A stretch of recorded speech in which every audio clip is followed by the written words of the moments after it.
অনেকে মনে মনে বলে আল্লাহ ভালোবাসে না, কিন্তু যুবকেরা আমার আল্লাহ কতটা ভালোবাসে একটু ভালো করে বুঝে যাওয়ার চেষ্টা করে।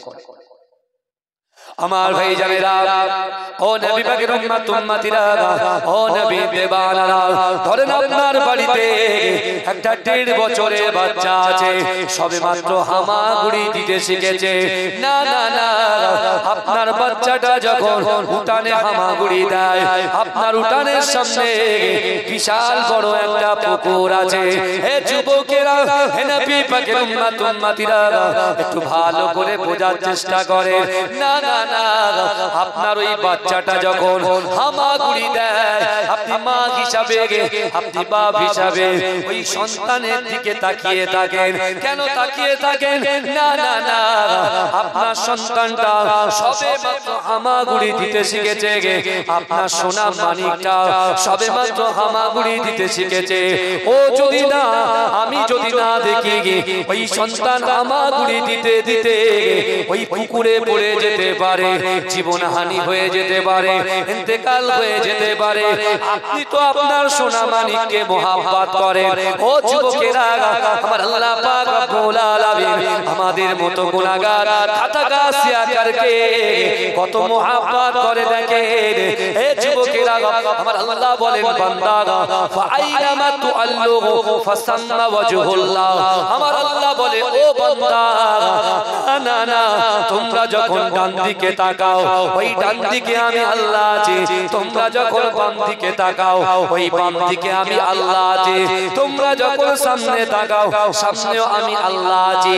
ও বান্দা, তোমরা যখন পিছনে তাকাও, পিছনেও আমি আল্লাহ আছি। জোরে বলে, এটা চিৎকার দিয়ে বলা যাবে না সুবহানাল্লাহ। নারে তাকবীর, নারে তাকবীর, মাসলাকে মুজাদ্দিদ জামান জিন্দাবাদ। আমার সোনার ভাই, এই আমার কথা কারো অসুবিধা হচ্ছে না তো? তাহলে আল্লাহ বলছেন, বান্দা তোমরা ডান দিকে তাকাও, ডান দিকে আমি আল্লাহ আছি। বাম দিকে তাকাও, বাম দিকেও আমি আল্লাহ আছি। সামনে তাকাও, সামনেও আমি আল্লাহ আছি। পিছনে তাকাও, পিছনেও আমি আল্লাহ আছি। জোরে বলুন না সুবহানাল্লাহ। তাহলে আমরা আল্লাহর বান্দা, আমাদের কর্ম ক্রিয়া শরিয়াত অনুযায়ী কেমন হওয়া দরকার? আমরা অনেকে বলি জবি হোগা বাদ মে দেখা যায়গা, যেটা হবে পরে দেখা যাবে, এখন যা হচ্ছে হোক। আমি আমার যে কটা যুবক এখানে বসে আছেন, আপনারা বলেন তো, এই দুনিয়াতে আসা সিরিয়াল আছে, যাওয়ার কি কোনো সিরিয়াল আছে? কথা বলে, এই যাওয়ার কি কোনো সিরিয়াল আছে? কারণ এসেছে বড় ভাই, মেজো ভাই, সেজো ভাই, যাবার সময় কে কখন যাবে কেউ বলতে পারবে না। কিন্তু আল্লাহর কোরআন বলছে, বান্দা ইজা জা আজালুহু লা ইস্তাখিরুনা সাতাও ওয়ালা ইস্তাকদিমুন। মৃত্যু যখন আসবে 1 সেকেন্ড লেট করা হবে না, 1 সেকেন্ড দেরি করা হবে না। হে যুবকেরা, বিশ্বাস করো, যখন মৃত্যু আসবে, আপনি যেখানেই থাকো না কেন, যেখানে আপনার মৃত্যু লেখা আছে, ওই জায়গায় আপনি পৌঁছে যাবেন। এই নবী সুলাইমান আলাইহিস সালাতু ওয়াস সালামের নাম শুনেছেন? এই সুলাইমান আলাইহিস সালাতু ওয়াস সালামের পাওয়ার আল্লাহ দিয়েছেন। তার কি পাওয়ার দিয়েছেন? তিনি পিঁপড়ের সাথে কথা বলতেন, পিঁপড়ের ভাষা বুঝতে পারতেন। তারপরে কি, হাওয়া, যে আমরা ঝড়কে ভয় করি, সেই ঝড়ের সঙ্গে কথা বলতেন, ঝড়ের সঙ্গে কথা বলতেন। শুনছেন আপনারা? একদিন নবী সুলাইমান আলাইহিস সালাতু ওয়াস সালামের একজন উম্মত বাজারে গিয়েছে। আপনারা যেমন বাজার করেন, বাজার করেন তো বাবাজি, বাজারের ব্যাগটা নিয়ে বাজারে গেছে। বাজারে যখন গিয়েছে, ও ঠান্ডা মাথায় বাজারে ঢুকছে, দেখছে আজরাইল দাঁড়িয়ে আছে। আজরাইল ফেরেশতার কাজ কি বলেন তো? জানটাকে কবজ করা। এ কথা ঠিক না ভুল বলেন? এখন ও গিয়ে আবার সাউন্ড লো হয়ে যাচ্ছে। প্রথমে উঠেছিলাম যেরকম করে দিয়েছিল, গলাটা বসা ছিল না, একটু টোনটাকে একটু হালকা করে একটুকুনি বাড়িয়ে দেন, কেন আমার গলাটা ক্লিয়ার থাকে, বুঝলেন? হ্যাঁ হ্যাঁ, আমার বাবাজিরা ভালো করে শুনে একটু ভাসিয়ে দেন। নবী সুলাইমান আলাইহিস সালাতু ওয়াস সালাম ওই যখন বাজারে গেছে, বাজারে গিয়ে দেখছে আজরাইল দাঁড়িয়ে আছে। ও ব্যাগটা ফেলে রেখে সোজা সুলাইমান আলাইহিস সালাতু ওয়াস সালামের দরবারে এসে হাঁপাচ্ছে। কি হয়েছে? বলছে হুজুর আপনি এক্ষুনি হাওয়াকে হুকুম করে সে যেন এখান থেকে ৪৫০০ কিলোমিটার দূরে একটা দ্বীপে যেন আমাকে ফেলে দেয়। নবীদের ব্যাপার আল্লাহ তো সব জানিয়ে দেন তো নাকি কথা বলে। সুলাইমান আলাইহিস সালাতু ওয়াস সালাম কি করলেন? তিনি বলছেন ঠিক আছে, হাওয়াকে হুকুম করলেন, ওই যুবক ছেলেটাকে উড়িয়ে দিয়ে চলে গেলেন ৩৫০০ কিলোমিটার দূরে একটা দ্বীপে ফেলে দিলেন। যখন উড়িয়ে নিয়ে গেছে, ক্লান্ত হয়েছে, ঘুমিয়ে গেছে, ঘুম থেকে যে চোখ খুলছে দেখে ৩৫০০ কিলোমিটার দূরে তার মাথার কাছে আজরাইল দাঁড়িয়ে আছে। এই শুনছেন, আজরাইল দাঁড়িয়ে আছে। এখন এই মাথা খুলে দেখছে বলে আপনি, ও বলছে তুমি, বলছে আপনি এখানে, বলছে আল্লাহর বান্দা শোনো, আমি বাজারে তোমার জান কবজ করতে যাইনি, প্রত্যেক বান্দাদের জন্য একটা করে ডায়েরি আল্লাহ আমার হাতে দিয়ে রেখেছে। আমি ডায়েরিটা খুলে দেখি যে বাজারে তুমি এসছো, আগামী কাল ফজরের পরে তোমার মৃত্যু, তুমি এখান থেকে ৩৫০০ কিলোমিটার দূরে যাবে কি করে, আমি এই চিন্তা করছিলাম। যুবক, আমার আপনার মৃত্যু যদি ইংল্যান্ডে থাকে পকেটে পয়সা নেই, আমার আপনার মৃত্যু যদি আমেরিকায় থাকে পকেটে পয়সা নেই, আমার আপনার মৃত্যু যদি শ্রীলঙ্কায় থাকে পকেটে পয়সা নেই, ঠিক আপনাকে যে কোনো মাধ্যম দিয়ে ওই জায়গায় পৌঁছে দেওয়া হবে। তাই আমি আপনাদেরকে আপনার পীরের আওলাদ বলে দিয়ে যাই, বিশ্বাস করে এখনো সময় আছে নিজের জিন্দেগি জীবনটাকে পরিবর্তন করে। আমার আপনার নবী, দয়ার নবী মুস্তাফা চাঁদের রহমত, সর্বপ্রথমে ৪০ বছর বয়সে আল্লাহর রাসূল যখন নবুয়ত পেলেন, নবুয়ত পাওয়ার পরে আমার রাসূল যখন কাবা বাইতুল্লাহ শরীফে আবু কুবাইস পাহাড়ে নিচে আল্লাহর রাসূল একমাত্র একা। এখন তো রাসূলুল্লাহর কোটি কোটি উম্মত, কিন্তু আমার রাসূল একা ছিল। আমার রাসূল যখন ওই কোরআন নিয়ে কাবা বাইতুল্লাহ শরীফের পাশে হারাম শরীফে আমার রাসূল যখন কোরআন তেলাওয়াত করছে, হে যুবকেরা, মক্কার কাফেরেরা, মক্কার আবু জেহেল, আবু লাহাব, উতবা, মুগীরা, খালিদ, এরা আমার রাসূলকে বাধা দেওয়ার চেষ্টা করেছে, কিন্তু আমার দয়ার নবী মুস্তাফা কোনো বাধাকে মানলেন না।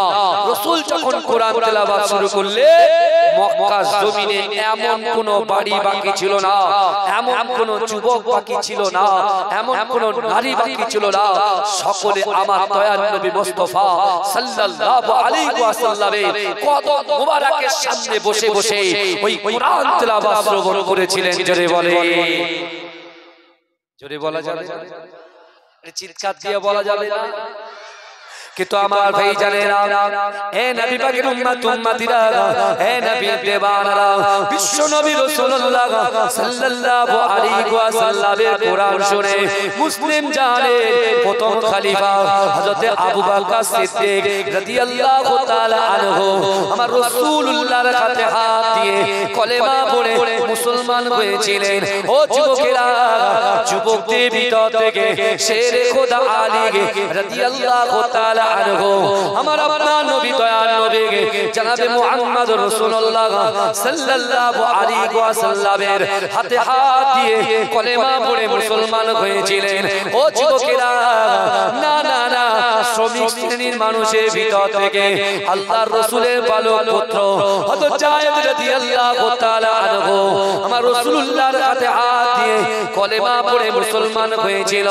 ও যুবকেরা, নারীদের ভিতর থেকে আম্মা জান খাদিজাতুল কুবরা রাদিয়াল্লাহু তাআলা আনহা আমার রাসূলুল্লাহর হাতে হাত দিয়ে কলেমা পড়ে মুসলমান হয়েছিলেন।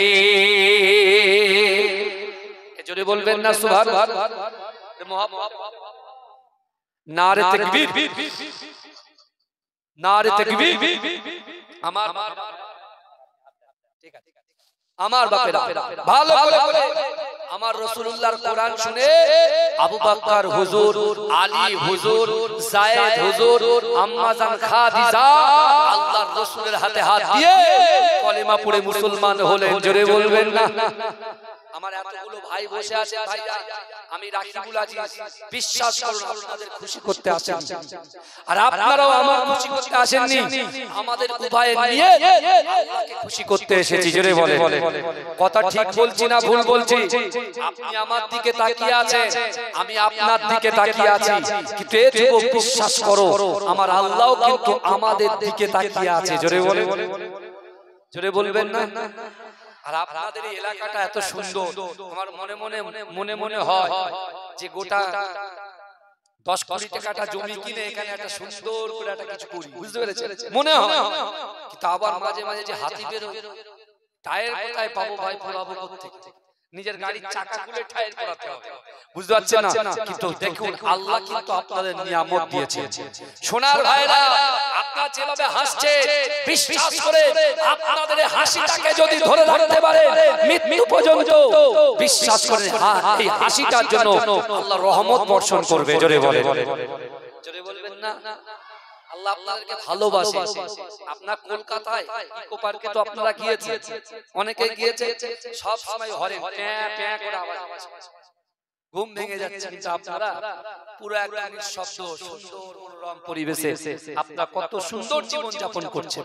হ্যাঁ, গাছ আল্লাহর জিকির করে, কত রকম গাছ আছে বলেন তো? গাছ আল্লাহ জিকির করে, আর সেই জিকিরের ভিতরে মাঝখানে আমি আপনি আমরাও আল্লাহ জিকির করি। জোরে বলে এ জোরে বলবেন। এতগুলো ভাই বসে আছেন বাবা, আমি আপনাদের কাছে একেবারে নতুন মেয়ে, তাও ভাঙা গলা নিয়ে চলে এসেছি, বুঝতে পেরেছেন? কিন্তু আমার বাপেরা বিশ্বাস করে, আপনারা যেমন আমার দিকে তাকিয়ে আছেন, আমি যেমন আপনার দিকে তাকিয়ে আছি, আমার আল্লাহ কিন্তু আজকে আপনাদের সকলের দিকে তাকিয়ে আছে। জোরে জোরে জোরে বলবেন, আরেকটু আওয়াজ মাশাআল্লাহ। কেমন তাকিয়ে আছে? আমার কোরআন থেকে তো দলিল দিতে হবে। আল্লাহ কোরআনে বলছে, বান্দা ইন্না রাব্বাকা লাবিল মিরসাদ, আল্লাহ বলছে নিশ্চয়ই আমি আল্লাহ আমার বান্দা বান্দীদের দিকে সতর্ক দৃষ্টি রাখি। জোরে বলে আমার থেকে অনেক শিক্ষিত ভাইরা বসে আছে।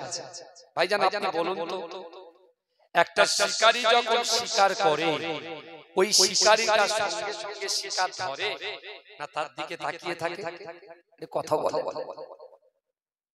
একটা শিকারী যখন শিকার করে, ওই শিকারীটা সঙ্গে সঙ্গে শিকার ধরে না তার দিকে তাকিয়ে থাকে? বলে তার দিকে তাকিয়ে থাকে। আল মিরসাদের ব্যাখ্যা করতে গিয়ে তাফসীর কারকরা বলছে, একটা শিকারী যেমন শিকারের দিকে তাকিয়ে থাকে, তার থেকে কোটি কোটি কোটি কোটি কোটি কোটি কোটি কোটি গুণ বেশি আল্লাহ তার বান্দা বান্দীদের দিকেই তাকিয়ে থাকে। জোরে বলবেন না? জোরে হবে না? আল্লাহ রাসূল যখন কোরআন শুনে, আবু বকর হুজুর, আলী হুজুর, জায়েদ হুজুর যখন দ্বীন গ্রহণ করলেন, ইসলাম গ্রহণ করলেন, আবু জেহেল আবু লাহাব আবু বকর হুজুরকে বলছে, তোরা ক্ষতিগ্রস্ত হয়ে গেছিস, তোরা ক্ষতির মধ্যে নিমজ্জিত হয়ে গেছিস। এই শুনছে কারা বলছে? কাফেররা বলছে। কাদেরকে বলছে? আল্লাহর রাসূলের সাহাবাদেরকে বলছে।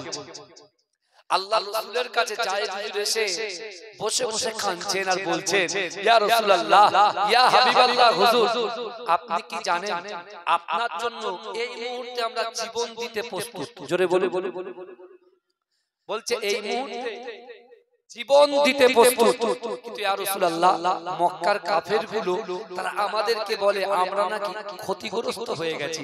আমরা যারা ঈমান এনেছি, এই শুনছেন, আমরা যারা ঈমান এনেছি, লা ইলাহা ইল্লাল্লাহ মুহাম্মাদুর রাসূলুল্লাহ, আমরা যারা ঈমান এনেছি, আমাদেরকে বলছে আমরা নাকি ক্ষতিগ্রস্ত হয়ে গেছি, আমরা নাকি ক্ষতির মধ্যে নিমজ্জিত হয়ে গেছি। কিন্তু আমার রাসূলুল্লাহ নিজে বানিয়ে কোনো কথা বলতেন না। আল্লাহর রাসূল সাহাবাদের কান্না দেখে বিশ্বনবী মুস্তাফা জানে রহমত তিনিও কাঁদছেন। আল্লাহর রাসূল যখন কাঁদছেন, পরওয়ারদিগার মালিক ইয়াউমিদ্দিন, বিচার দিনের মালিক, আল্লাহ সহ্য করতে পারলেন না। আল্লাহ বলছে, জিবরাইল শোনো, যাও আমার হাবিবুল্লাহর কাছে 30 পারা সূরা আসরটাকে গিয়ে আমার রাসূলুল্লাহকে শুনিয়ে দাও। জোরে বলে